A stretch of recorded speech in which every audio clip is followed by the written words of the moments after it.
Hello and welcome once again to the HowLongToBeat podcast. As always, I am Rick and I'm joined by Paula. Hello. And Alex. Hello. Both of whom have torn themselves away from Tears of the Kingdom just to be here to record this episode for you. Hope you appreciate it. Only sort we of are a going joke. to be talking. It's not a joke. I'm just stating facts out here. We're going to be talking about what I've beaten, what we've retired, what everyone's been playing aside from the new Zelda, and then this week we're going to look back at 100 games of the month from the HowLongToBeat community. We're going to have a look at the games that have been, our memories, and then we're going to finish off with the latest installment of HowLongToBeat The Game. So without further ado, I'm going to crack on with the completions. One, because the sooner I do that, the more time we've got for Tears of the Kingdom. And two, because I'm the only person that's beaten everything. Somehow I feel like those two are connected. Not sure why. Maybe, almost definitely. Certainly. I think they're connected to the retirement as well, but we'll come to that. They very much do. You have predicted that. I have beaten 3 games this week. The first one is a very short, free visual novel type thing called Railways of Love, about 2 people who meet, and their last opportunity to confess their feelings to one another is a shared railway journey. It's like 15, 20 minutes. I've played one of their other games, Dull Grey, despised it. This is actually quite good, and I think it's a shared universe, but it's short and sweet, and it has a theme and an idea, and it hits on it really well, really cleanly. I actually think, Paula, this is the kind of thing you'd really enjoy just as a commute game, just as a one and done. I think that probably goes for both of you, actually. I think you'd both get a kick out of the narrative that this tells without really giving anything away. I like that it doesn't necessarily wrap everything up neatly in a bow once you hit the true end. There's lots of shades to this tale and the themes that it's hitting upon. So very pleasantly surprised by it, excuse me. As long as it isn't Shades of Grey. No, Shades of Grey away. I'm sorry. Moving swiftly on. The second game I beat, and this one has been cracking for a little while. I was certain I was going to beat it this time. GrimGrimoire once more for the Switch. I, on reflection, think I've probably been a little bit too kind on this just because of how much I've enjoyed every other game Vanillaware I've ever put out. What I mean by that is when I finished the game and thought about the story, I kind of realized that the story didn't make a whole lot of sense without sort of doing a bit more Googling and piecing together. I mean, broad brush, like the beginning and end, I understand what happened from A to B, but there's a lot of what's and whys in the middle that I think I blinked and missed it on them. Conversely, the gameplay I warmed up a lot to.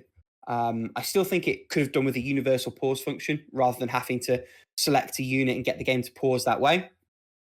I still think that in spite of the control system, it's all very, very usable. And other than a little bump towards the end, I still think that the game gets easier and easier the more you learn its systems. And also because they've tagged on this skill tree thing that exists within it. And because you can respec at no cost, you can sort of game it depending on certain requirements. So I remember about midway through the game, there was a secondary mission not to use any runes of a certain character type. So I just took all of the skill points I'd pumped into that class and redistributed them to fit that particular mission, which is a double-edged sword. I think it's good that you can't necessarily cause yourself an issue going around that, but also it does kind of trivialize certain aspects of the game. I suppose where I land ultimately is, as someone who only really vibes with RTSs when they're on a smaller scale, this absolutely worked for me. And as someone who likes Vanillaware, it's got that same art, it's got the same sensibilities. if you're someone who's liked their other games, even though they're quite different, I think this will work for you as well. Is it a blanket recommend? Can a console RTS ever be a blanket recommend? Probably not. But I do think this is a package that was well worth the remaster. I'm glad that I got it. I will say the music is phenomenal. It's been in my rotation of music I sort of put in the background while I'm doing other things. So that has been really nice. And the limited edition comes with a really beefy 25 track OST on a proper CD, which you don't always get nowadays. So that was nice. One last completion, Aliens Infestation for the DS. I, having chipped away at the sort of opening hour of this game, on a day off this week, basically spent another 3 or 4 just bum rushing it, just playing the whole thing. Partially because I got really, really engrossed. Partially because I had a quick Google and found out where the one marine I was missing for 100% was tucked away. And partially because I wanted to clear the docket for a couple of other games, which I've now got ongoing. It is a great Metroidvania. It's on the linear side, but it is a really, really good Metroidvania. The art's strong. It has its own sort of pace and feel because of the way the aliens work and because of the way that movement's set up. And it does a really good job of, whether by design or by sheer accident, building some tension, because there are moments where you might have the map out, and because the map's there, when a couple of enemies appear, you need to get off the map to find the button to reload or switch an explosive or move something else around. And similar to how games like Zombie U on the Wii U used that mechanical barrier to play into the gameplay and what they want you to experience from the game. This also adds an extra layer of tension and juggling and that panic and fear causing you to get things wrong and fumble and add extra stress and intensity onto you. So I absolutely think it still stands up, even coming back to it a decade later. And it's a shame that because of weird licensing issues, this game probably never gets re-released. But hey, the DS is like the easiest console ever to emulate. So go get some, is what I would say to that. And yeah, I hope one or both of you eventually gets around to playing it, because I think it's the kind of game that you would really enjoy. Yeah, so that's my 3 completions. Do you guys want to chip in on any of those? I don't think I have much. Though No. I am excited to play the One aliens game. available. No, go ahead. Is the first one available on anything other than Android? Because that would skyrocket my possibilities of playing it. My gut says Android only. Do you have an iPhone, Paula? I do not. No, I don't usually like to play a lot of stuff on my phone, but I could do an exception for this. I feel like this is a one and done. You could download, do, and delete. Yeah. I might try. I think my gut says it is absolutely Android only, because it is, in terms of how it's laid out, it's sort of built around that vertical display. Yeah, I'm not seeing Steam links or anything like that. It is on iOS as well by the looks of it, but it is exclusive to mobile devices. Okie dokie. By Provodnik Games. Okay, not a big reach either. I kind of love and hate it at the same time. On Google Play, they give you sort of a rough bracket of how many people have downloaded it. And it is more than 1,000, but it doesn't say how many more than 1,000. So it's not a great reach. But this is what tickles me. So when NIS released Disgaea, the first game for mobile phones, for the laughable price of £31.99. Fucking Jesus Christ. Yeah, for a 15-year-old game that you could emulate and have better functionality because you'd have save states. I I'm going to double check how many people downloaded it. It wasn't many. I feel like it was 1,000 plus, which even then is surprising that many people went for it. Oh no, 5,000 plus now. Okay, so they actually sold quite a surprising number. Probably not enough because they never did the sequel. I was gonna say I don't think that those numbers are great for them. No, I mean, okay. Let's let's amend the record. So they also ported Disgaea 4, Promise Revisited, that has 500 plus downloads. As does the port of Hotel Neek, The Firefly Diary. That's the wrong market for that price, man. I think it's a good market if you price appropriately, and they just haven't. I think if the Disgaea games are half that price on mobile, people probably lap them up. Like, I remember Final Fantasy Tactics coming out in and around the 13, 14, 15 pound mark. The World Ends With You remake, and it was still felt that it was steep, but also they are full games. Yeah. Anyway, enough mobile price debating.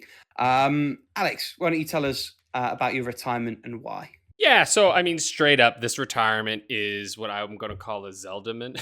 It's I've retired, quote unquote, Advance Wars 1 and 2 reboot camp. I'm like more than halfway through the second one. I 100% will beat this game. It's just like straight up. I was like, come on, there's no fucking way that I'm gonna play through this while Tears of the Kingdom is out. It's like it's fucking Zelda, man. You know what I mean? Like, it's just Zelda. Although I don't know, I might go back to it sooner than I thought, but we'll talk about that later. Oh no! No, it's fine. It's fine. Foreshadowing is a literary device. Yeah, yeah. There you go. Foreshadowing. Yeah, we'll talk about that a little bit. Don't take out your pitchforks though; it's all reasonable. But we'll talk about that a little bit later. So anyway, I fucking love the game. It's been really, really fun using that like physical guide for it, just to see like what small changes they've made, but also because it feels like these little tactical reports. So I've been having a lot of fun doing that. And I actually really recommend it if anybody has the chance, because the Advance Wars 2 strategy guide, like the Game Boy Advance one, is really nice because it's not like it's not like this like direct walkthrough where it tells you like absolutely everything to do. It's more just like, here are some strategies that you should try out and see how they play for you, which makes it really fun because it's like, okay, I'm just being given some like, strategic advice that might help me out in this section, but I'm not necessarily being told like this is the only way to win. It's just like, hey, here is like a really useful way of like doing a decent job on this section here, basically. So yeah, I really fucking like it, but Zelda needs time to be respected. Yeah, fair. Which means we are getting Rick. No, you have some retirements. I have 2 retirements. Yeah, so the first one kind of made me sad. The second one was kind of expected. So the first one, a game called The Church in the Darkness, which one of you, I believe Paula maybe, bought for me for Christmas. And it was a game that I sort of picked up an interest in because friend of the podcast, Abatage, had told us a bit about him playing it. Now, on Steam, it says that he's only played an hour and then noped out, which suggests that he probably ran into similar kind of nitpicks and bugbears that I did, which are mainly that the procedural generation in this game doesn't really work. For context, so the way this game works, you are on a rescue mission. Your nephew has joined a cult that has then, or a religious movement, organization, whatever you want to call it, that has moved to the jungles in South America to be away from pressure in the US.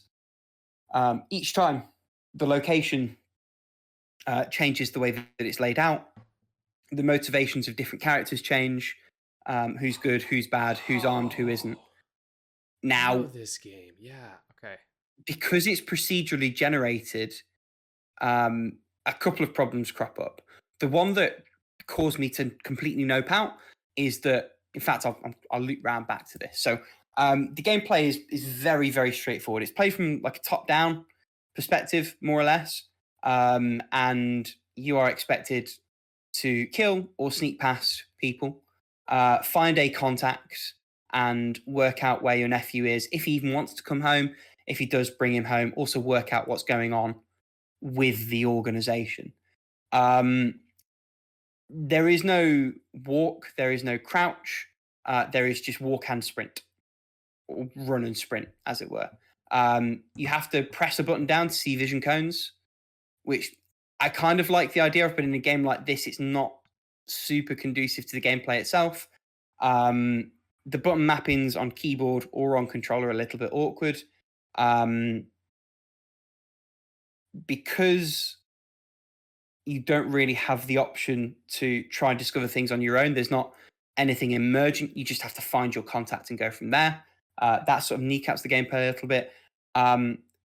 What really, really killed me off with this is after a couple of failed attempts, when I did finally meet my contact, I was locked into a conversation with them, unable to manipulate or move my character. And an NPC walked up, became alert, recognized it was us, started shooting at me. Killed my contact and then killed me. And that was my cue to give up on the whole enterprise. To be clear, there is a phenomenal concept for a game in here. It is a really cool idea. The execution just leaves so much to be desired, unfortunately. And I couldn't bring myself to play anymore. We come on this all the time, right? We've got so many games that we want to play that are good, that are likely to be worthy of our time. It can be so difficult outside of, edge cases and specific circumstances to put up with a game that's just not buttering it. And that's where I landed there. And I suppose that sort of applies to the second game I retired as well. This is also a game for PC called Metal Unit. It is a pretty straight two-dimensional side-scrolling roguelike. The story is very twee. You are a mech pilot who's just passed her exam, looking for her sister who went to the dark side, but maybe not. The combat is serviceable but stiff. The roguelike elements don't necessarily feel like they're in service to the game. It's fine TM written all over it, but there's just nothing compelling about it. Like, I retired it with a 6 out of 10. It doesn't necessarily do anything wrong, but it doesn't hook. It doesn't grab. And I think particularly for a roguelike, a game that is going to force you to eat the dirt a few times and make you come back and persevere, there has to be a degree of compulsion. There has to be something that holds you there. And unfortunately, this game just didn't have it. Have either of you played this one? Because it has been given away in a couple of places. I got my copy for free. No. Nope, I'm getting shaken heads from both sides. Don't recommend. I don't really have anything else to say about that. It was a very unremarkable game. So let's just get straight to it. Why don't one or both of you tell me about your time with Tears of the Kingdom so far? So it's been everything and more than that I was expecting out of the game. Mhm. And it has been amazing. And by the way, my boyfriend is playing or was playing it like just a little while ago back there in the. And the thing is that in the same vein of Breath of the Wild, it allows for so much player freedom in the sense of how not only in which direction, even though you're not in a certain direction, it doesn't. Not two players are gonna approach the mission on the same way. Like, we have to go like to certain place. The guy back there approached it from the north and ended up needing like a lot of supplies because of that. And I used my knowledge from Breath of the Wild because, well, same Hyrule, so there are a lot of similarities in the map. So he approaches from the south from a path I already knew. And there's also the sheer amount of chaos that you can cause on this game is astounding. Like, again, my boyfriend went into a Sky Pirate adventure on the Skylands, and pretty much took a platform, attached a rocket to it, and just flew to some islands and started like battling some units that were like on flying platforms and stealing their shit to uh, power up his quote unquote ship that was a moving block with a rocket and cause mayhem. On the other hand, I was on the land of Hyrule. What the hell was I doing the other day? I think it was like I was carefully like farming materials and discovering all the stuff I could build like on the ground. So I get into very different playstyles on two completely different playstyles here, and it has been amazing just sharing like what we found and watching each other's clips from the game, because it has been a chaotic, wonderful time. So Alex, don't you want to chime in, because I know you probably have a very different experience from us both. No, not very different. I mean, let me put it this way. Let me just start out by saying, like, cards on the table. First off, this game is very clearly a masterpiece. Like, just from the start of it, it's like, do you know what I mean? Like, I don't think there's a lot of debate around like the sheer like creativity and like mastery that's been put into this. And if you like Zelda games, you will have a great time. You know what I mean? Like, it's like you're gonna have a good time. The only one people that I'll speak to right now a little bit are maybe those who have never really jumped into Zelda games, because I think the one thing about this game that might be a little make or break for some people is some of the powers that you have. Like, I'll be honest, the Ultra Hand power, I'm still not convinced by, and has been a little bit annoying for me, at least, just as this get go. I do think there's a lot of cool stuff with it, but this game, you're going to spend a lot of time in menus because there's a lot of stuff that you get, which is really, really cool because there's so much cool shit you can do with that stuff. The fuse mechanic is really neat, where you can fuse weapons and stuff to things. Very creative, very fun. But realistically, you have, a radial wheel for powers that you can use. You have multiple wheels for items that you can select and then fuse to things, though I can't seem to find a way to select them. It seems I have to go into the menus to like hold them for cooking and stuff. Anyway, whole other thing. So you've got a whole set of menus for like interacting with all the different things like meals, food, items, materials, all this stuff. You've got an up arrow one that you navigate with the right stick for all the items and things that you could attach with fuse to like your arrows and whatnot. You've got a radial wheel for all your shields. You've got a radial wheel for all your weapons, which break. You've got a radial wheel for your bows, which also break. And then you have to, if you want to attach something to an arrow, you have to open up the little menu and then like select the thing and it'll attach. And you'll have to do that each time you want to shoot an item to your bow. It's a lot. It is a lot, like, honestly. And I've found that a lot of my playtime so far has been in those menus. Now, is there a way around that? I really don't know. If they couldn't figure it out, no one fucking can, as far as I'm concerned. Do you know what I mean? Like, there's just no way. But I also don't want to lie and pretend that like that's not a big deal. It is. And it's something that I think like you have to consider is like, is that the sort of gameplay you're interested in, right? And think about it too, like when you pick up an object, you have to rotate it around, do all this sort of moving, position and place it, and you're using sort of the right camera to kind of do that. And they've done their best to make it easy to move objects and stuff, but it's not perfect, right? You're going to spend a fair bit of time being like, wait, how do I get that? Now I've got it. Great, we're good. And you can be beautifully creative. But if what I've just said nearly gives you an aneurysm, because I know there are people out there who, when they go to play a game, they're like, I don't fucking care. I'm not here to play Minecraft. You will not have fun, okay? Yeah, like honestly, Rick, I am not sure this game is for you. In terms of what you love about Zelda, I don't think this is for you. That being said, even if it's not a game for you, you will probably still have fun enough. But you may find yourself being a little micromanaged or having to micromanage a little bit with things. It's just the direction they're taking Zelda in, right? And I think ultimately it's probably the smart right way to go.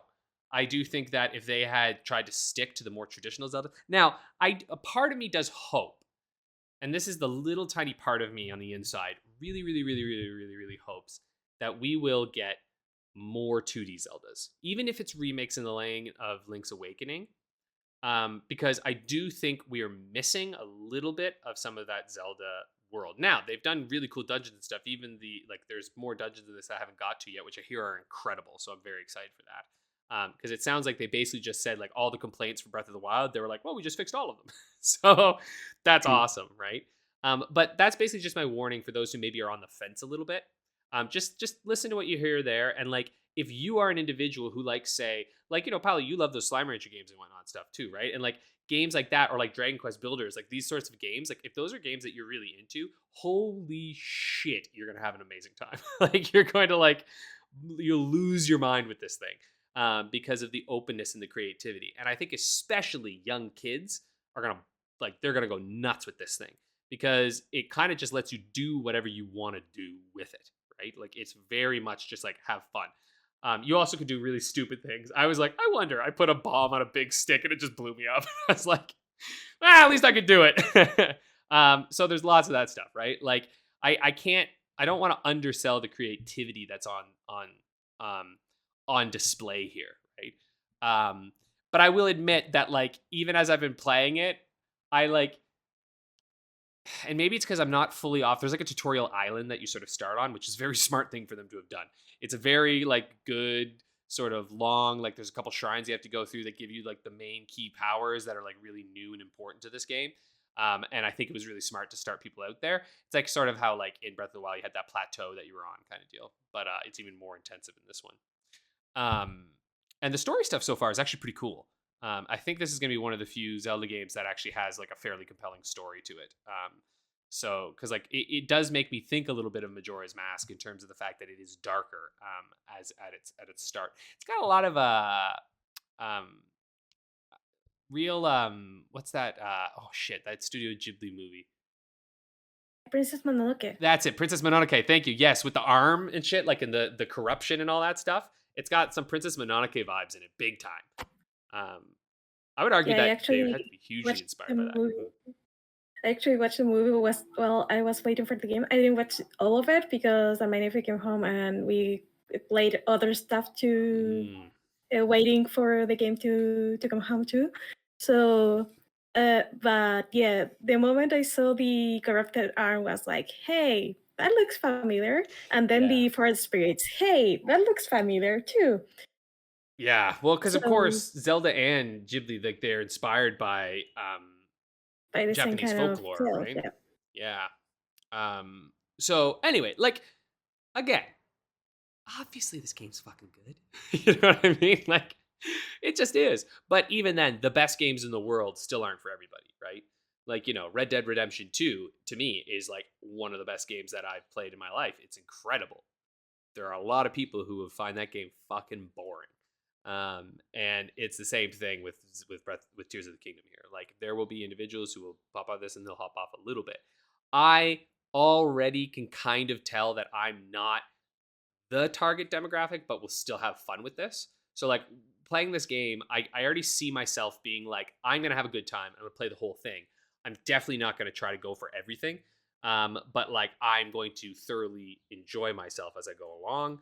I'm probably not going to really dive into the nitty gritty stuff of cooking all these things and like all this, like, you know, what can all this stuff connect to? I'm going to find a few things that work. I still hate the weapon durability. I fucking hate it so much. God damn it, it's so annoying. Just because I don't like going into these fucking menus. It's so much to play a game where I don't have to go to a menu every few minutes. Like, stop making me go to menus. But so conceptually, I do kind of like that they said, well, we're keeping the durability, but if you add something on, we'll let you start the weapon cycle again. Yeah, well, sort of. Okay. That's not true. Your weapons will break when they're fused. Yeah. I thought when you fuse something on the end of a weapon, the weapon durability reset. No? No. It sort does of reset. Yeah, because a little, I have but not fully. I have a weapon that was about to break, and I fused like a rock to it, and it lasted like while longer. Like, It lasts longer because you get the rock on it now. So it But tops it up. It doesn't here, replenish. here's the deal, right? Your fused weapons break. So I mean, yeah, they do, but they last longer. a bit longer. They don't last much longer. It depends on what you fuse to it. A rock sure lasts a long time, but like a solid, guardian spiky thing breaks pretty fast. Like I've had a lot of my weapons, even ones that are made out of strong materials, I get to certain enemies and they'll break while I'm in the middle of the fight. And I get it. It's part of the game. Whatever. I just don't like it. But again, listen. I get it. Got the fuse now. I don't want to spend every single second looking at the ground trying to find shit to fuse or dropping things from my menu from my like thing so I can fuse it to my fucking weapon. It's just a lot of menus. Anyway, it's fine. Like I said, I'm an old bitchy man, you know? That's just what I am. I'm an old man who's like, I want my games to be simpler. But that's my small complaint. Because the one thing with the Ultra Hand that while I don't love it, because again, I feel like it's a little finicky and no one's ever really managed to, nail the like manipulating objects in 3D space on a controller that well, you know what I mean? That's always been, I think, a challenge. It does open up cool puzzles, right? Like on that, tutorial island, there's like an ice wall. And so you can cut down some trees and make like a wall for yourself to climb up, right? Like that's cool because you can't climb the ice. So like that to me is like, that's pretty neat. That's like a cool use of this mechanic. But also, okay. You know what I mean? Like it's like, all right, so a lot of my puzzles now are just like, why don't you build a thingy? And you're like, all right, I'll build a thingy. Why do I have to build a thingy? You know what I mean?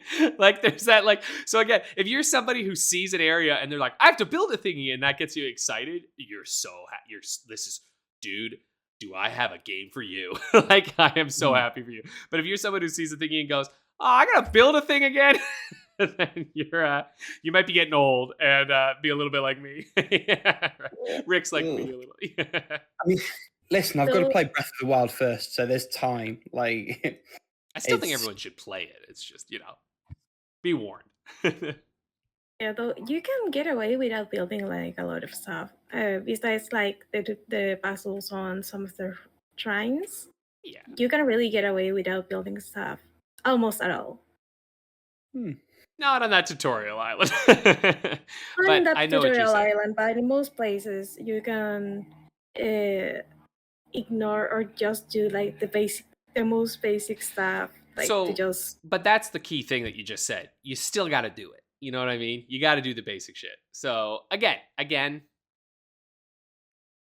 listen. I don't want to harp on this too much. I don't want to be the negative Nancy. It's just I want to warn people that it is a thing you have to do in this, and because I know that a lot of people bounce off those types of games really fast.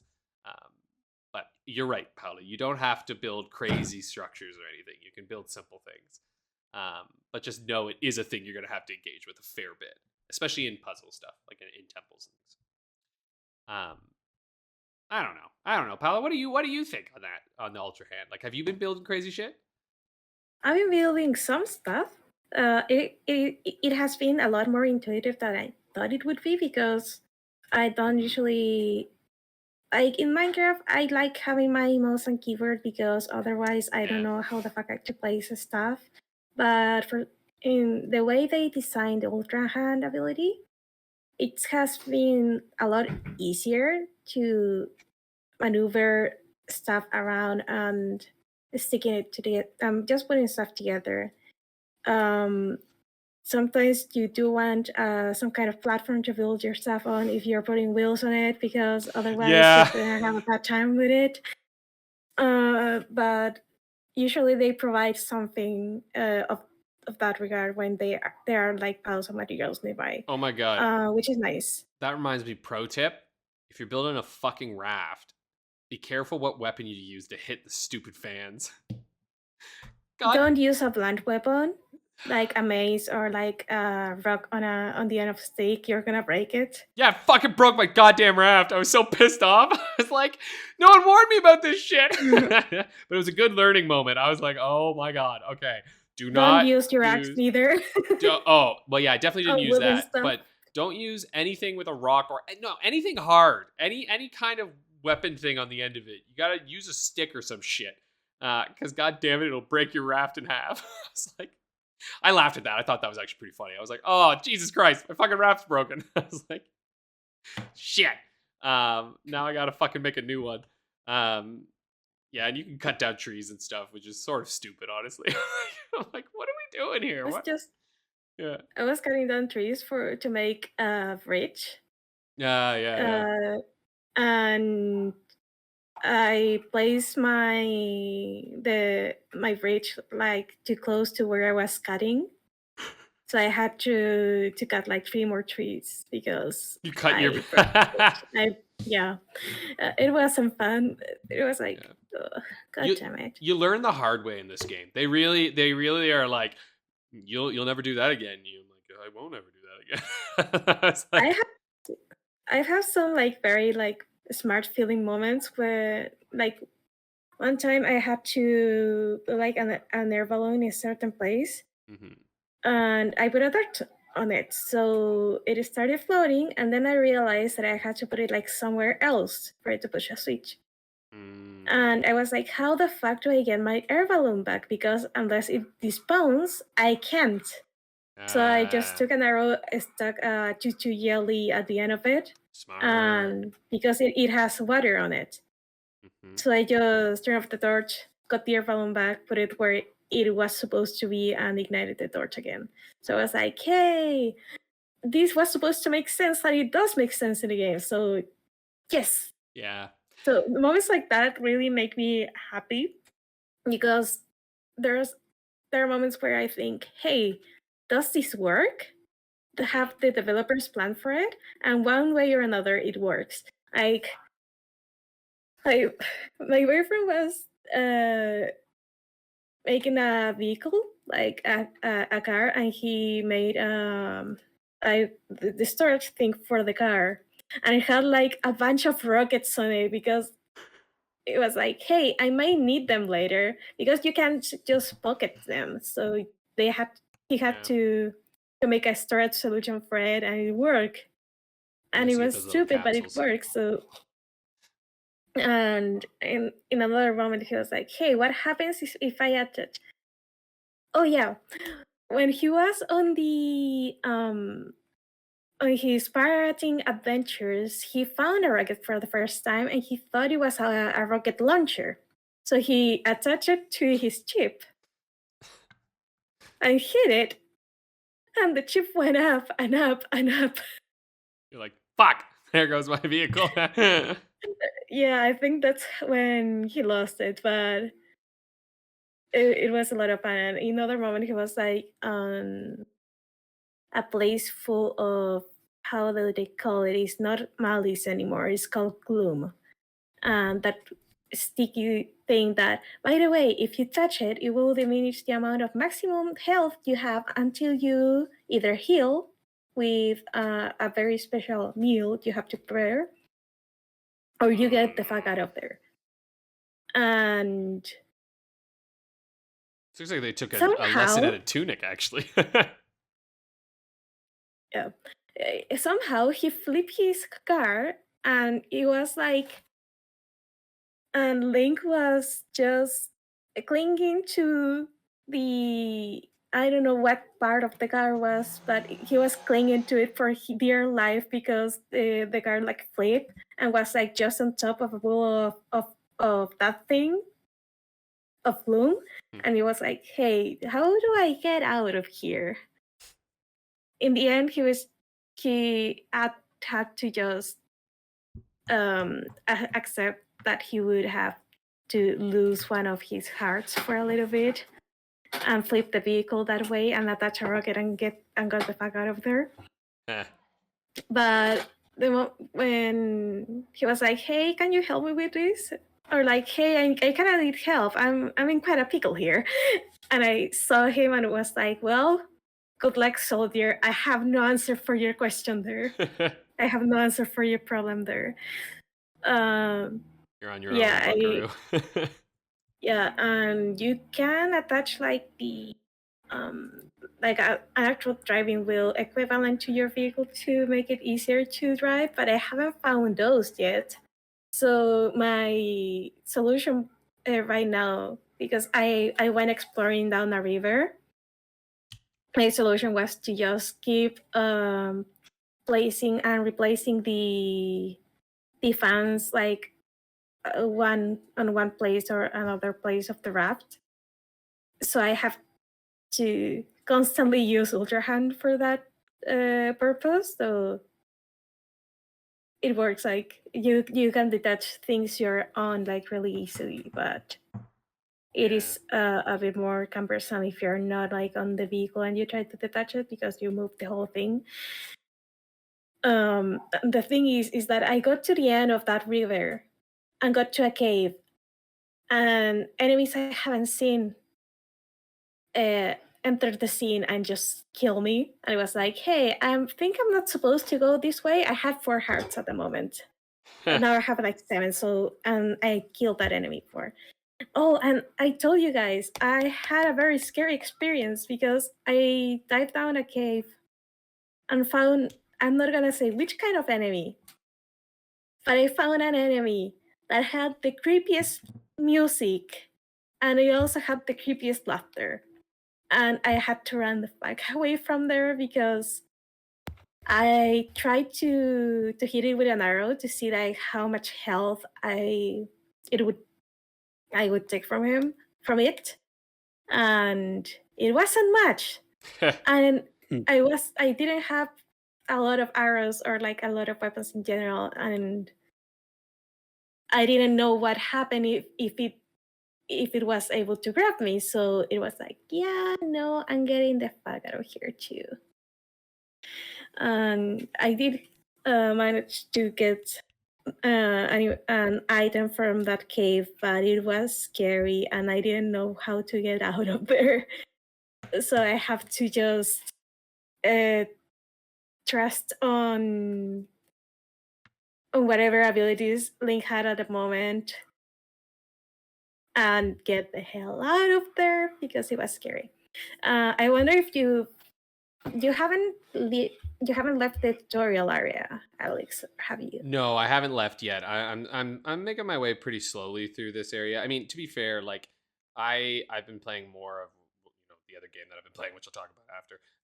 So like I'm gonna be playing a lot more of it this week because I'll be playing it on the bus, basically. You know what I mean? It's like it's my transit game, which I actually think is gonna be perfect for that because it's very it is very pick up and play. I've noticed that I don't know what it is. This game in particular, I haven't been able to play long sessions of. I've been very I found it hasn't been, for me personally, conducive to long sessions. It's been more of like a pick up for a little bit and play a bit and then just like chill out with it. But anyway, I have all the intentions of playing through a lot more of it over the week. That's my intent. Nice. It is funny because I'm the exact opposite. I have been playing for 15 hours so far. Oh shit! Yeah, no, I have been playing maybe for a couple hours. Like Let's give some context to the audience. So the game released on the 12th.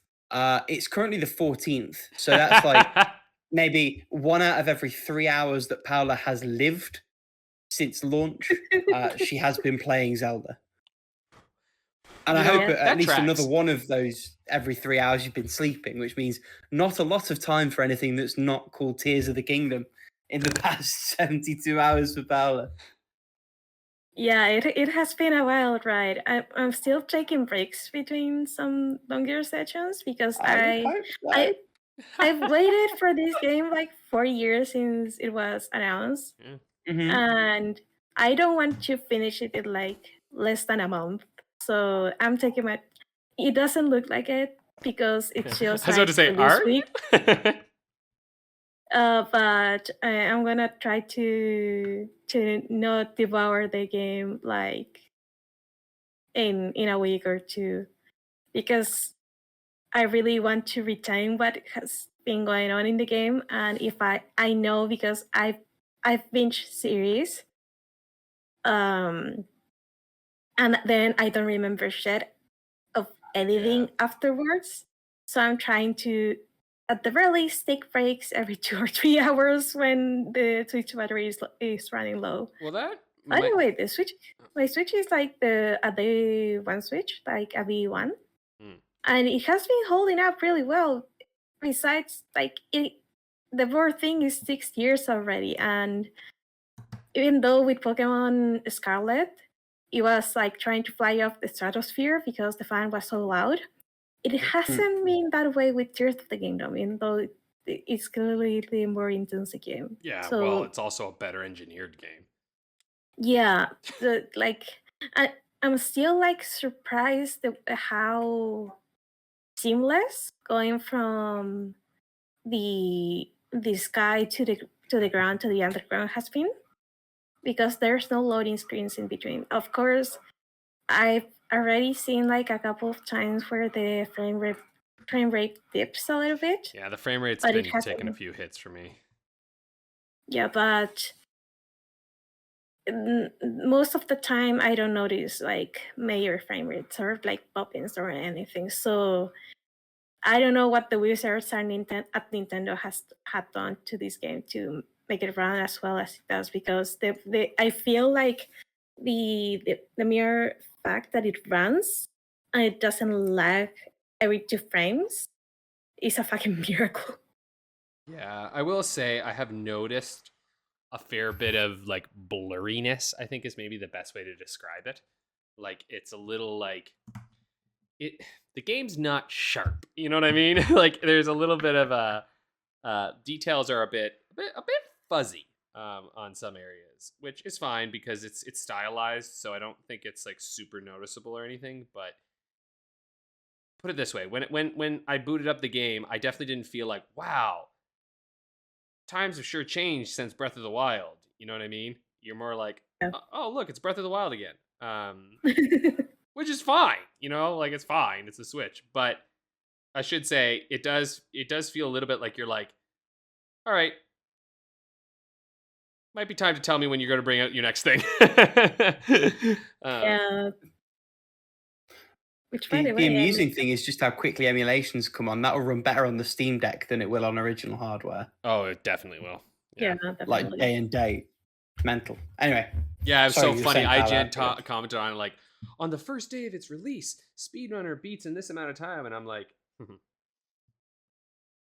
while. It's like it's like one of those things where I'm like, I'm sure that was the first time they ever played the game.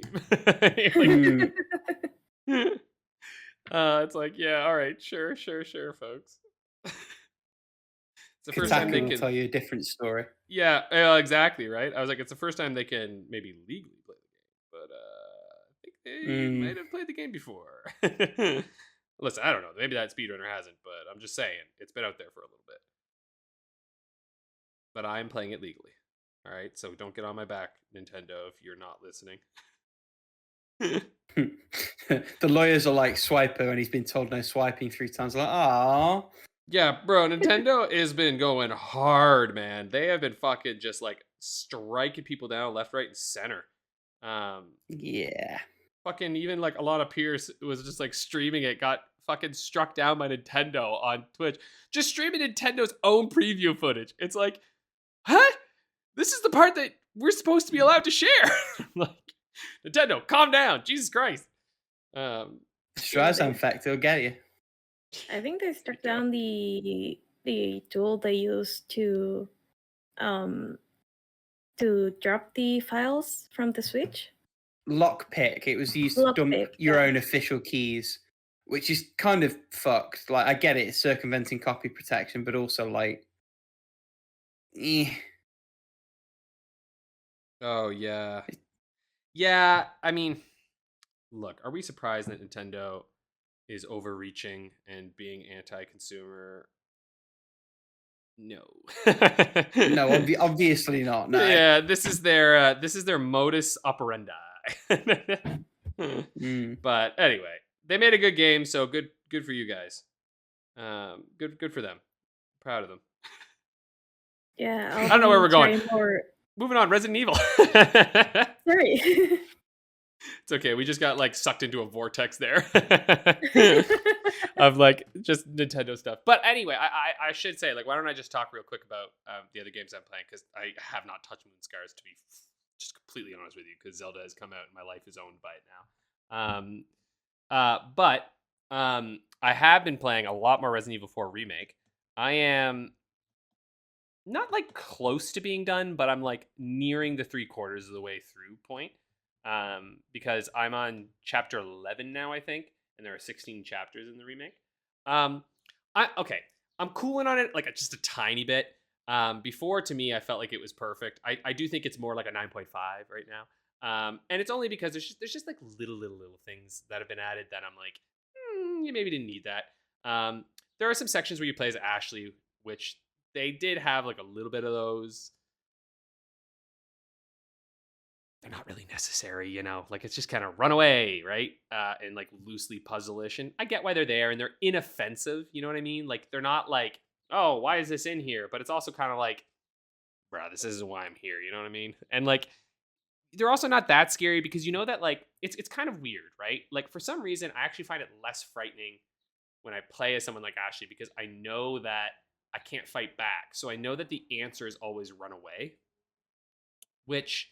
Do you know what I mean? Like, you know how that suddenly is almost, to me at least, it maybe it's just because I play a lot of horror games. For other people, it might be like horrifying, but like for me, I'm just like, well, the answer is just run, which doesn't feel very frightening to me. It just feels like that's what you have to do. You just got to run now. So that's my only like minor quibble. The story is still great. I do like the little changes that they've been making. The room, like in general, the castle I feel like has had the most changes to it, and in a good way, I think, because the castle actually feels like a very real castle at this point. Like I can really tell where I am in it, and like it actually seems to be like, you know, organized as like a real castle. So that's pretty awesome. The bolt thrower is fucking busted. Like I love, like, it's cool that they added it, but man, that thing can get really powerful, and then you just get to pick up all the bolts. So I'm glad they added it. It's cool that they've got it in there, but it is sort of funny that you're like, damn, this thing is like sort of fucking busted. But I'm not gonna complain. If Capcom wants to throw in shit to bust their own game, I'm down. I'm fine with that. So I mean, I guess it's slightly varied. They have introduced some slightly more challenging bosses that I think drain your ammo a little bit more. So I suppose it's a little bit of like a balance with that. Then again, I've also played Resident Evil 4 many times. So, you know what I mean? Like maybe I'm not the optimal person. Like, you know, everything I say is like from somebody who's played this so many times that I know this game inside and out, like the back of my goddamn hand. It's the game I've replayed the most out of all games ever. This is maybe Pokemon Red in all its iterations, but no, you know what? Resident Evil 4 still outdoes that one. So anyway, it's fucking dope. It's still fucking dope. Little quibbles like with the Ashley stuff, and like the side quests can kind of fuck up the pace a little bit, because you kind of, it's my fault, because I'm the kind of player who, like, when I'm introduced to something like that, I'm like, well, I would like to find all the treasures now, and I would like to go do all that stuff so I can do my trading. You know what I mean? But then at the same time, I'm like, and you let it ruin your own game. Yeah. So like, I feel like I'm doing that a little bit, but then I'm also like, but it's also your fault, game, because you want me to do that, right? Like, it's not like you don't want me to do that. So, you know, like, I'm like a little torn on it. Like, I'm like, I get that it's not fully on you, game, but I still feel like it is. Combat's still great. Still scary as shit. If you found enemies in Zelda scary, Paula, I think you'd find this one pants shittingly terrifying. There's some good stuff in it that is like, there are a few enemies in this that I'm like, fuck, these goddamn things get me every time. They're just so powerful and fucking go after you. But Leon's great. My partner is so funny. She was like, oh, he's got good hair. And I was like, yeah, Leon's a hunk. So yeah, I don't know. I don't have a lot more to say about it. It's really fun. I recommend it. I still think you should both try it out at some point in your lives. After you've played the many, many, many, many games that you have on the go. One day maybe. I've got the Wii version bouncing around somewhere, and there's a part of me that kind of thinks like one of the best versions. that might be the yeah. No, it genuinely is. The pointer controls in that are awesome. Like honestly awesome. I've played that one. Almost want to play that one again. I think that the best version is the VR version. That version is truly like in terms of Resident Evil, it's the best. Because holy hell is it fun. Now, I don't know if you should play that as your first go at Resident Evil 4 though. And anyway, you don't have a quest, so whatever. But I do think the Wii is like honestly the best one. Because man, you pop off headshots like it ain't no one's fucking business, and it is super satisfying. It like sells the whole purpose of the Wii. So highly recommend. Oh well, there you go. Anyway, I don't know. Paula, maybe you should rinse out yours, and then Rick, you can take the stand. Yeah, that's fine. I'll jump in at this stage. Or are you saying Paula first, then me? Hang on. I was saying the second one. One. But you can do the other one if you want. It's up fine. to you. You know what? It's fast approaching midnight at the time of recording. That's my excuse. Paula, go ahead. Okay, so I've been playing Pokemon Emerald because I got finally my Easy Flash Omega for my GBA. So finally I have access to any Game Boy Advance game that I could ever wish for.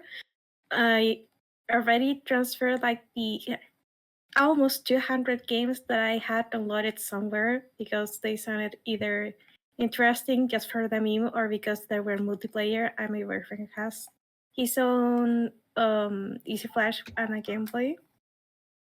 So maybe we'll start playing together once I recover my link cable from home. And so far, I haven't even gotten to the first gym. I was just trying to get a route, and holy crap, it took way too long to get a route on. I forgot the number of the route, but it was the one after the first one with a Pokemon Center. And where Wally was it? Was it Wally? I don't remember the name of the boy. I'm sorry. I think it is haven't Wally, met him isn't yet. it? I think it is too. But where Wally catches his trolls, I was looking for one, and I always when he catches that route, I'm like, you son of a bitch, lucky bastard.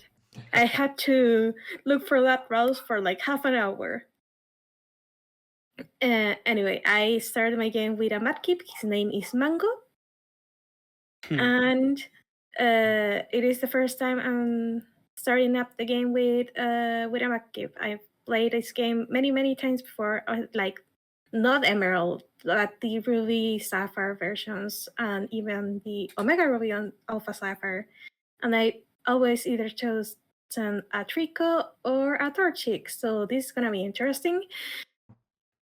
And also, I've been playing Fire Emblem Engage, which, by the way, I haven't played since Tears of the Kingdom came out, but I am currently on chapter 22. Yeah, 22. So quickly approaching the end of the game, I think, because there are like 26 or 27 main chapters. So I've been doing all the paralogs, so who knows how long it will take me, because it has already taken me like 30-something hours to get to this point, so I don't know how much longer I have before I beat it. My stance on the game mechanics, it stands. Like, I feel like this is a very fun game to play. Maybe the story is not up to snuff to everyone listening, but at the very least, if you like Fire Emblem for the gameplay, you're gonna love this one. If you don't care about the story, like you're really gonna love this one just for the gameplay. And even though Alex might say otherwise, I'm not because saying shit. We know how I feel. We all know how you feel, Alex. yeah, that's pretty much it from me. Rick, take it away. Okay, so I've got a few games still on the go. Couple old, couple new. Final Fantasy VII Remake. I have played a good few hours more of actually. Interestingly, the more I've gone on, the more I feel like I've actually started taking advantage of the combat system. In the opening hours, I was very content just to carry on slashing away with Cloud and let the other characters sort of do their thing for the most part. Since minor spoiler, Aerith joined my party. Because of the way she's set up and she's very reliant on magic and a little bit squishy otherwise, I found myself switching more and more between characters to move them around the game space and do various things, particularly in the optional battles that you have to obtain new summon materia. I think it's pushed me to test the limits of this battle system a little bit more. Still think this is fantastic. Still think the PS4 is showing its age on this game more than any other I can think of playing on it. But overall, still a fantastic game, and I'm enjoying cracking through it. Ditto Radiant Historia. This game is starting to pick up steam. The combat remains engaging, as does the story. I love playing it on a little handheld that could, and I'm sort of kicking myself that I've waited this long with this game just sat on my shelf waiting to be played. Played a little bit more of Taiko no Tatsujin Rhythm Adventure #1 on Switch. I have to say, I think I like the idea of an RPG around the Taiko drumming much better in concept than in reality. A couple of little foibles with this one. The encounter rate is quite high, and the way encounters are set up, the moment that your enemy's health goes to 0, the song just stops abruptly. I actually think I would have much enjoyed maybe a rejigged setup with a much lower encounter rate, but where I'm playing through the song start to finish. However you make that happen. Reminds me a little bit as well of discussions we were having a couple of weeks ago around South Park, The Stick of Truth, and one other game, in the sense that the RPG is just an excuse for you to play taiko drums in a structure. And while that's nice up to a point, I don't necessarily feel like I need that as much as I did before I started playing the game. Again, by no means a bad game. It just has some limitations that are becoming clearer the more I play it. Bottom line is, playing taiko drum at home will never not be fun. So, you know. And then 2 new games I will mention as well. Played a lot more Rocket League because they fixed the controller thing. I'm back in champ, baby. So lots of that going on in the background as well. 2 brand new games for me. The first of those is an interesting one. Were either of you aware that the Galgun series got a Castlevania rip-off spin-off thing starring the 2 characters from Double Piece? It is called, depending on... the Galgun series. Sorry? Having the Castlevania spin-off. Yeah. They went like, yeah, okay. And it's actually not bad. So the fun thing is they've used exactly the same initials. So Galgun Double Piece, instead of that, Gal Guardians Demon Purge. And basically their school has become a devil's castle that they're fighting through. It's much more Castlevania than Metroid. It is linear levels that you can then go back and revisit with power-ups you've obtained later. So it sort of takes that Metroidvania concept and plants it in a more conventional Castlevania structure. The impression I get is that you essentially want to beat the game and then go back and pick up all the collectibles you've missed a second time for the true end. While I like the game, I don't think I'm going to be doing that. Because who's got time for that? And also, while I'm enjoying the game, because it's set up like a conventional Castlevania, there is no map. Feels like the kind of thing I'd have to do with a guide, and it would be more trouble than it's necessarily going to give back in enjoyment. Mechanically, it's quite interesting. Because you've got 2 characters, I think it's technically playable in co-op, or you can switch between them on the fly.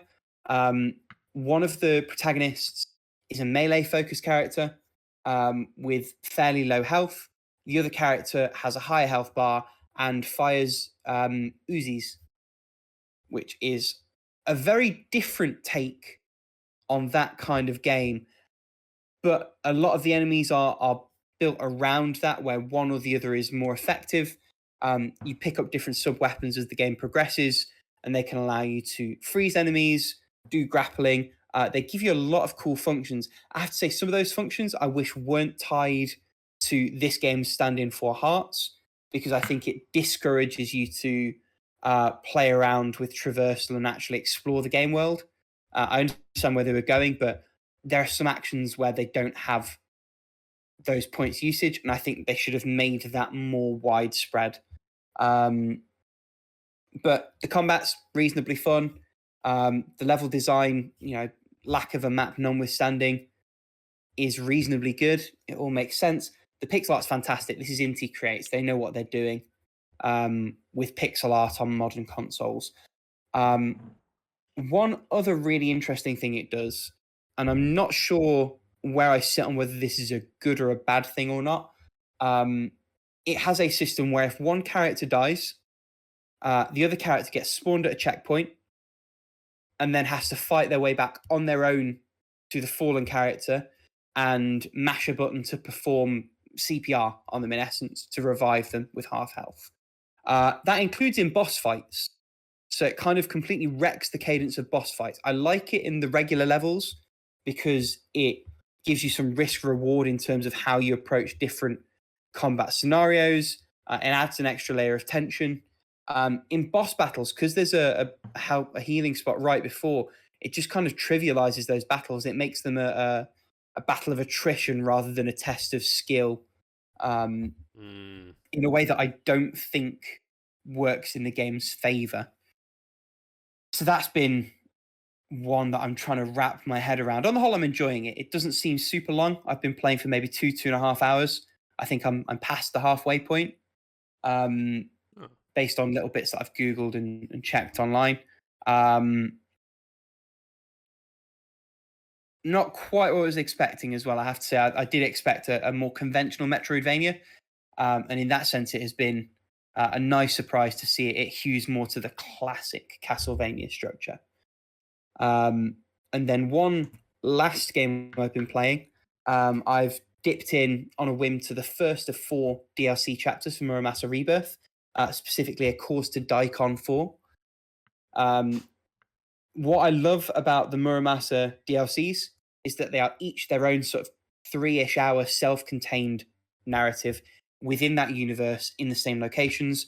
And rather than, like the main game, having hundreds of blades that you craft and can switch between and move around, you will generally have a static loadout and some changes to the way that combat works. So in A Course to Daikon 4, you play as a farmer. As such, rather than wielding samurai swords and having the ghost of Muramasa forge them, instead you fight with makeshift farming equipment. So your 3 weapons for the campaign are a hoe, a bamboo spear, and sickles that you can throw. And instead of forging those swords, you have a training menu where you can essentially exchange those souls for sort of stat buffs and equipables and things like that. One more other thing that it does is when you use your sort of area of effect attack, switching weapons, when you build up enough meter, another farmer comes in and your attack basically doubles because they'll mimic the attacks that you're doing. It's probably my least favorite of the 4 DLC chapters from memory. It has been several years since I've played any of the DLC, so that might be subject to change this time around. But from memory, this was the weakest one. The campaign where you play as Nekomata probably goes beyond even the heights that the main campaign reach, and the other 2 were great and on par with the main campaign. So I guess we'll see how I feel about those on replay. With A Course to Daikon 4, there's a lot of congruence in the Ludo narrative. A lot of things that they do to change the moveset and tweak the combat tie in thematically and narratively to what's going on in the campaign. It's very, very cohesive, and while that doesn't necessarily make for a better gameplay experience per se, I think it does make for a really captivating campaign. And about a third of the way through, I've played just shy of an hour of this. That memory is accurate to my experience on replay as well. That is me on all of those. Shall we roll into our topic this week? I think so. Amazing. So, for the people who aren't aware, listening to this podcast, this month marks the 100th game of the month in the video game book club that we run over on the HowLongToBeat forums. I say we, royal we, the forums. Myself, Alex, Paula, don't run that. It is mostly a combination of Nalb, used to be Pongsu, some other community members, and Tiamat Abatage doing the polls and what have you. So there's been some really cool posts on the forum, mainly from Nelb, to be fair, highlighting some sort of highlights and lowlights in terms of most discussed games that have been on there that have been most backlogged, things like that. And there's both a chronological and some people's personal rankings lists of the games that have been in that. Because we've got triple features and things like that over the 100 months that we've done it. There have been 133 games played, and a little claim to fame. And I'll be honest, I'd completely forgotten about this before I went back and sort of had a skim through the old forum posts in preparation for this. The first ever game that the book club played was Beneath a Steel Sky, and that was nominated by yours truly.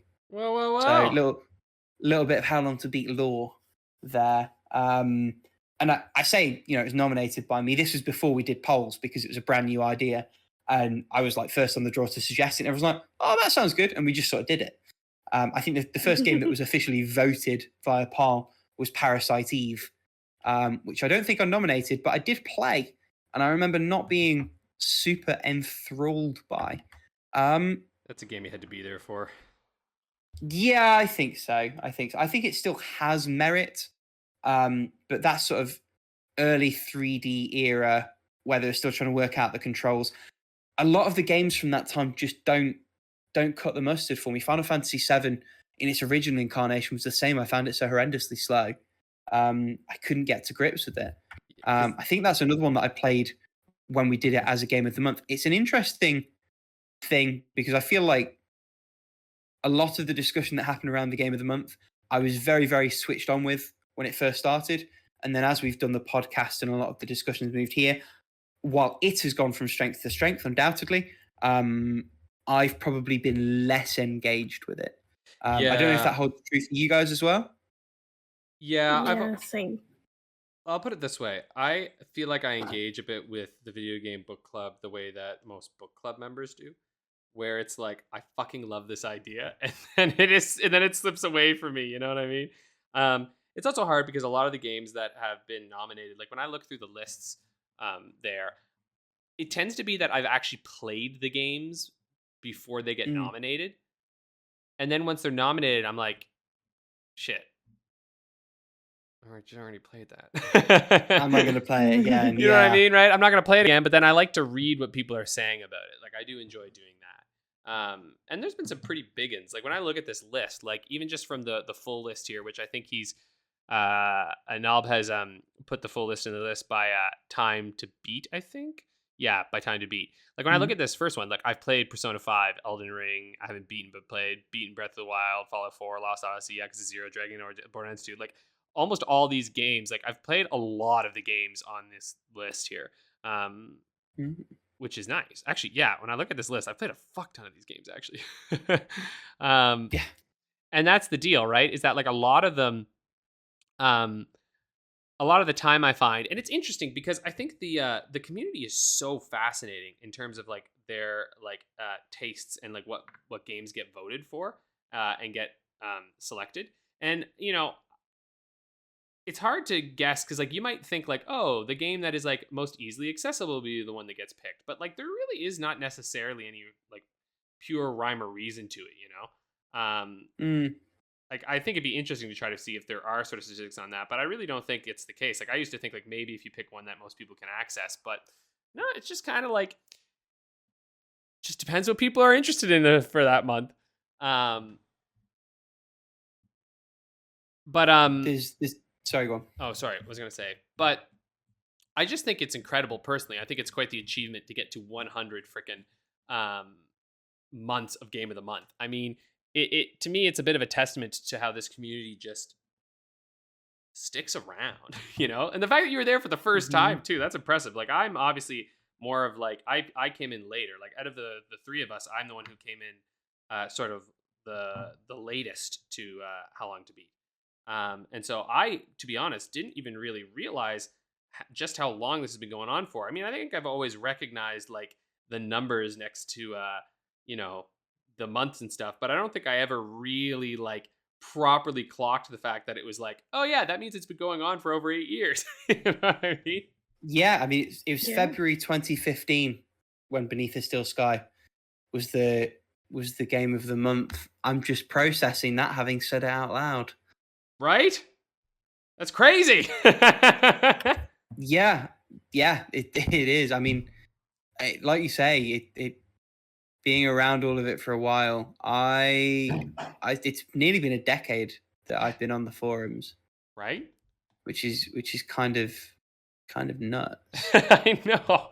Well, that's the thing. Like, Yeah. because obviously, I think a lot of us, not all of us, but there is a cohort of us who became even more active when the pandemic hit, right? Like that. I think there was like an increase in activity and whatnot, but it's like there was a vibrant community, that has been on here now for over a decade, right? And to see this continuing and like to see to see it keep up, and like every month I'm always excited to vote. And I, some months lately I haven't been nominating as much because again my game playing has like sort of taken a little bit of a hit because of all my work that I do, high school teacher life. But that being said, I'm always excited to see kind of what's coming. And then the offshoots too that have come from this, right? Because yeah, Game of the Month is big, but then we also have the HIO games, the April Fool's months, the like all the different little events that have sort of really they've come about because of Game of the Month, right? And I think the book club is an interesting point for how the community has moved around, particularly like you say with the pandemic, because I see a lot of those discussions happening on the Discord now, where it used to be they were primarily on the forums. And I think that's an interesting change in terms of how you integrate with it. I mean, Discord versus forum is always a little bit interesting, right? Because a forum post is always going to be more measured than a post on a Discord server is going to be. But equally, there's something more immediate about the Discord posts, I think. I would love to probably lean this more towards memories of ones we've taken part in. And memories of ones that have been sort of particular to us. Have you guys got any particular memories for ones like those? Mainly, one of the first nominations I did was for The Legend of Zelda: The Wind Waker, and that actually won Game of the Month that month. Yeah, Zelda has the most games besides Bit Trip. Yeah, I did an attempt to. I think I did an attempt to try and beat it that time because I have a history with that game that at a certain point for some reason something happens always that it leads me to take like a break from gaming in general, and then I come back and I don't remember what the hell I was doing.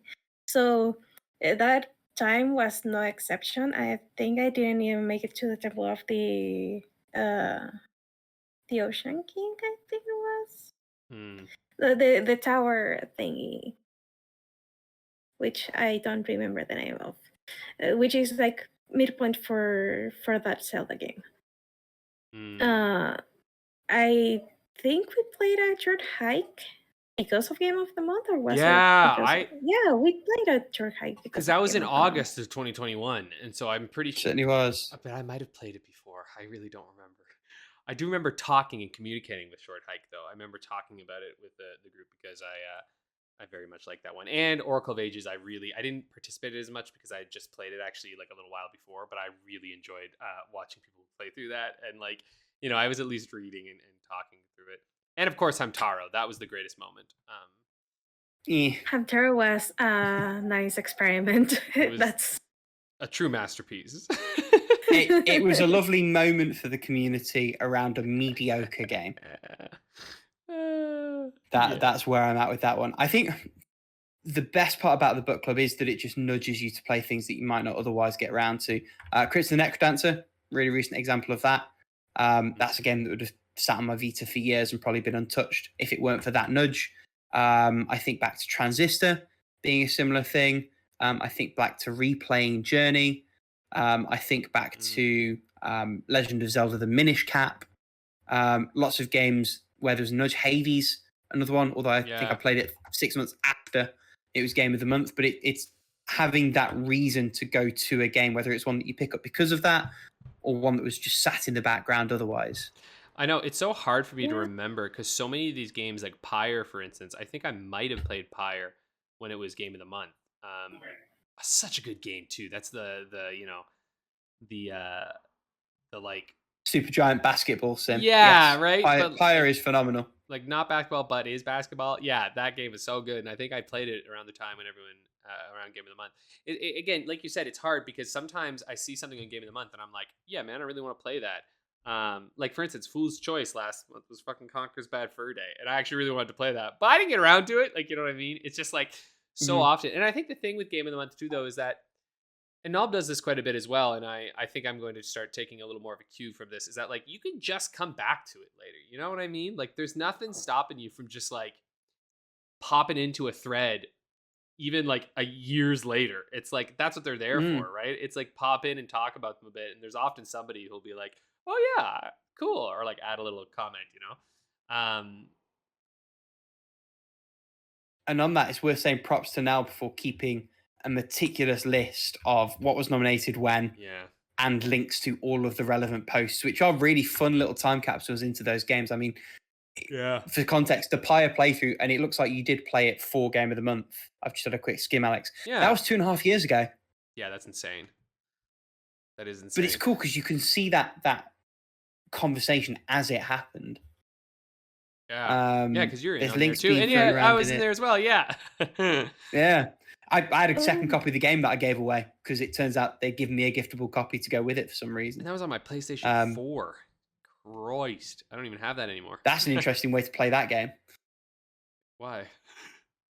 I don't know. I feel like from memory it was better suited to keyboard and mouse. I might be talking out my ass here. Oh, it works great on controller. I mean, I didn't have any issues at least. Go figure. I have to say, one of the other games that I do remember is the Prince of Persia 2008, because I think that one was nominated when I was a guest on the Season 1 podcast, and we were supposed to play it a little bit to talk about the game or something like that, or was it? And I did remember like finding a playthrough and watching it because for some reason I couldn't play at that time, and I think that was the first time I was like in any sort of podcast or media on YouTube, like after that, without counting my old YouTube channel that is kind of dead at the moment. But that aside, it was quite the memorable experience for me, because that experience in particular kind of like make me go and pursue the season 2 audition. What a game to have that effect on you, though. It's like the most mid game going. Yeah, it was a mid game going, but the experience around it was kind of fun.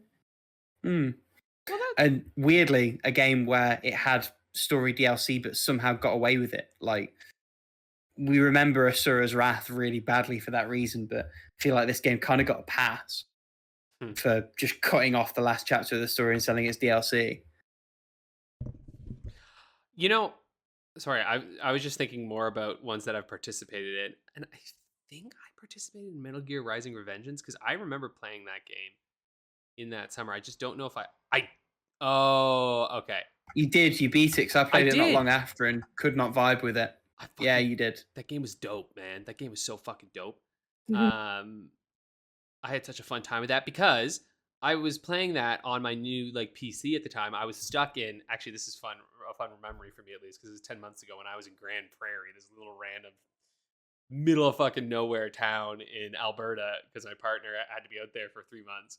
And so I remember sitting at this freaking like shitty glass table just playing Metal Gear Rising in them. So hot out at that time too, but having a blast with that fucking thing. It was like some of the first games that I was playing. Well, not the first games, but I was really going to town on. Oh, that reminds me. I gotta get my arcade stick out again. Some arcade games. Anyway, now I'm just going through memory lane a little bit, but I guess that is the beauty of these kind of game of the months. And realistically, like you said, I probably participate less because it does feel like the podcast in some ways is like game of the month every time. Because we're just talking about our games in so many ways, right? And like talking about our experiences with them. It's like when I had the backlogs. Remember the backlog blogs, right? When those popped up. Those sort of, for us at least for me at least, sort of fell to the wayside. Because Paula, I know you had one as well. Fell to the wayside a little bit as the podcast came about. You can only talk about games so many times. Yeah, definitely. Mhm. Sorry, my idea just came and went, and I got nothing on my head right now. That's okay. That's okay. I think plots, Kevin. we're all kind of at the end there. I don't know, Rick. Did you have anything else you wanted to add on here? I've got a deep cut in a very different tone. Oh. A game called Stories: The Path of Destinies, which we played in August 2018. And I kind of hated. Was not a fan of that one at all. But I think that was probably one of the more interesting discussions that we had around a game because I think some people thought it was okay. But in my memory of most, in fact, yeah, Skimming, Tiamat gave it an 8. But I think most everyone else, myself included, definitely fell on the bottom half of the spectrum. And I think that made it one of the more interesting discussions because there was a bit more variance. You play a game like Hades and it's like, oh, this is incredible. Yeah, I agree. But yeah, that one sticks out in my head. It's kind of hard with games that are like really good because you kind of get stuck, like you said, in that trap of where it's like fun game. It's part of why, like, I almost like to suggest games that I think might be a little divisive, but then who the fuck's gonna vote for the divisive game? You know what I mean, right? Like, you want to vote for the great games because you want to play the games, but then it's also like it's a little bit like like with a book club, right? Like, you don't want to pick the book that is just perfect because then it's hard to talk about. You want to pick that book that's got stuff that you can really discuss, right? Like ideas or things that you can sort of pick. And it's why I think one of the reasons why I enjoyed when we did Pyre, because Pyre has all these different endings, and so like we could really talk through the choices and what you were making, right? Whereas a game like Hades, it's like, well, what the fuck do you talk about, right? Because like there's not much to talk about besides it's like great game. There are like secrets and stuff and dialogue and whatnot, but like games that tend to be a little more like you said, stories, like games like that are a little more divisive sometimes make for the best book club games because they're the ones that you have a lot to say about and where we can learn more about why we don't like those games. But that's also just me. I like the sort of critical look. Like if you're coming to book club just to play really good games and be like, guys, isn't this great? That's also totally valid. You know what I mean? Yeah. And that's the beauty of Game of the Month is that I think we've had both those types of games many times. Yeah. Also, I remember that I played Super Mario World. Super Mario World? Yeah. Oh yeah, Rick. I didn't like it. You burned shit. Yeah, I hated it. Both I hated think that. I said that Rayman 3 for the GBA was a better game, which for me personally, I stand by. I had a better time with it. I still think that's insane, but I also hate things that everyone loves. So yeah, and I think I heard about Ori and the Blind Forest maybe for the first time because of the game of the month, or am I talking out of my ass? I don't remember. Like I do remember Oh, like I talked about that seeing game a some lot. games. I'm like seeing like, hey, this game or this name doesn't really ring a bell to me. Then I at the very least dig a little bit into what the game is about. I rarely finish the Game of the Month games in Game of the Month, either because I get distracted by something else. Hey, hell, Tears of the Kingdom. Because, for example, I really want to play Spirit Fair. That's this month's Game of the Month. So good. Didn't I give that to you as a gift at some point? Hmm? Didn't I give Yeah, that? you gave it to me, and I want to play it. But then Zelda comes here and is like, "Hey, you want to build some stuff, or you want to have an adventure again in this Hyrule?" I'm like, "Yes, I do want that." But also, I want to play other games, but like the other game is taking so much of my time right now that it's like, maybe Game of the Month is gonna be on pause like a couple of months. It's a rough month to be Game of the Month, for sure. Yeah. Anyone who's Definitely. listening, by the way, Spiritfarer is one of the games that Netflix will give you for free if you have a Netflix account Oh, that's and cool. don't mind playing it on mobile. It's a killer game. Like, it's really good. I don't know if mobile is a good place to play that game though. If I'm just to be honest, it there's a lot of platforming in it. It might not be the best place. Pair But controller, you'll be fine. oh yeah, if you pair controller, you're in happy land because it is really fucking good and emotional and moving. Just make sure if you've lost anybody in your life recently, it could be an intense game or a really healing game. So just depends. But you know, it deals with death in maybe it might be one of the best pieces of media I've ever seen that deals with loss and grief and how like you know how to deal with that. It's like it's quite a profound game, honestly. Big words. Yeah, honest. I'm being fully real here. Anyone who's played it, I think, could probably agree with me. I would hope. But yeah, it's really something else. It really is. Okay, well, I don't know. Do we have any other thoughts or? Nah, we good. I'm good. I don't think so. Well then. Only long may it continue. Yes, exactly. Long live the Game of the Month. Now it's time for How Long to Beat the Game. It is my turn, I believe. Is it? Yeah. Is Yes. it? Because Yes, it is. Because we played last time. I hosted last time. Yes, Alex is up. Let me see here. Oh, cool. The game this time is Yakuza Dead Souls. This is the zombie spin-off on the PS3. Oh, okay. A not bad game, Looking for anything. but a middling-ish game. What's Oh, okay. What do I want you to figure out about this game? Let me see.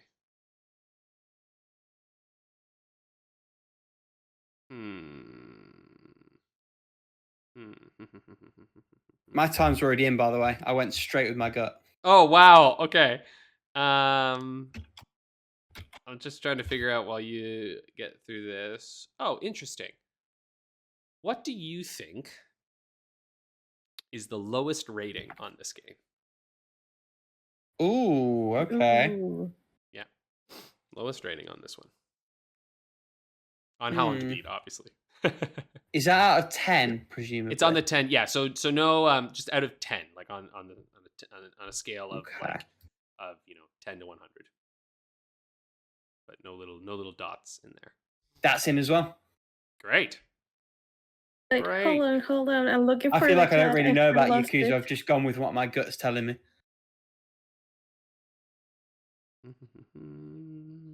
Okay, so Going with your gut. Let's see here. We will find out if your gut is good. This is one that's on my list, but I haven't. Actually, the Yakuza games, I have them on Steam now because they were crazy on sale, and I'm going to play them on my Steam Deck. I'm so excited to get to them eventually. I'm like, that is going to be the way to do it for me. Because I've played a lot of the Yakuza games, but I basically need to play through, I think 3, 4, 5, and 6. Those are the ones that I need to do. And so I think I'm just going to bum rush them on Steam Deck. Have a good time. Does the game have any multiplayer or anything? Do they have multiplayer? I have no idea. Or like... It's Yakuza, so I'm going to assume no. They don't traditionally have multiplayer. Right. They've never had multiplayer, from what I understand. You could do the mini games sometimes with another person. Like they occasionally let you do that, but they're not known for having multiplayer in them. They're single player experiences. I'm trying to think Which is because another thing that I love about these games. I'm trying to think because I don't know like how much more content, like extra content, would it have? That is the question, isn't it? Yeah, it is. I'm kind of lost on this series. This is this is one of the most interesting ones. It's one that I think they've sort of just are going to leave in the dust. I don't think we're ever going to see this one again. I would be surprised if they remake this. Because they've been remaking a lot of their old stuff, like Ishin, which, oh god, I really need to play Ishin. I want it to go on sale at some point so I can get that game into my veins. Okay, I'm not sure about Here Goes. Okay, I have the answers. All right, so it is time to play. So for main, Paula has said 12 hours and 30 minutes. Rick has said 8 hours. The time is 13 hours. So that's going to go to Paula. Yeah, these are beefy boys. I've undercooked, haven't I? Probably. I was thinking zombie spin-off. Yeah. Red Dead. Oh, that's fair. But Yakuza is a big sucker. Yeah, I was thinking Yakuza, so I went with my Yakuza knowledge. For main plus, Rick has said 13 hours, and Paula has said 30 hours. The time is actually bang on the money. It's 30 hours. What? Yeah, you're bang on. Suspicious. What have you been up to, Paula? What tabs have you got open? I got we'll have to Wikipedia. investigate. For 100%, Paula has said 45 hours and 30 minutes, and Rick has said 20 hours. Yeah. Not bang on this time. Pretty far off. It's actually 80 hours. Oh my god, wow, okay. Yeah. That's in the red, though, so, data's not conclusive. Now, when it comes to the lowest rating that this has received, coming in with 3 ratings, Rick has said 4 to 10, and Paula has said 20, which I am insulted, Paula. Sorry, it was 20 out of 2 out of 10. 100. Yes. Yeah, No, I know what you meant. But Rick is actually bang on. It is 4 out of 10, which means that actually, Rick, you might have lost the other 3, but you didn't come out bad. Because no, it's gone okay. Yeah. That leaves the scoring at Paula's at 9, you're at 8, and I'm at 5. So that's actually, honestly, that's pretty good for losing those other ones. Still a very, very close round here. And the last matchup of the game week is you and I, so there's every chance that I could finish the game week in the lead. True. Every chance if you sweep it, which we know can be done. Paula did it last week. Yeah, Paula did it last week.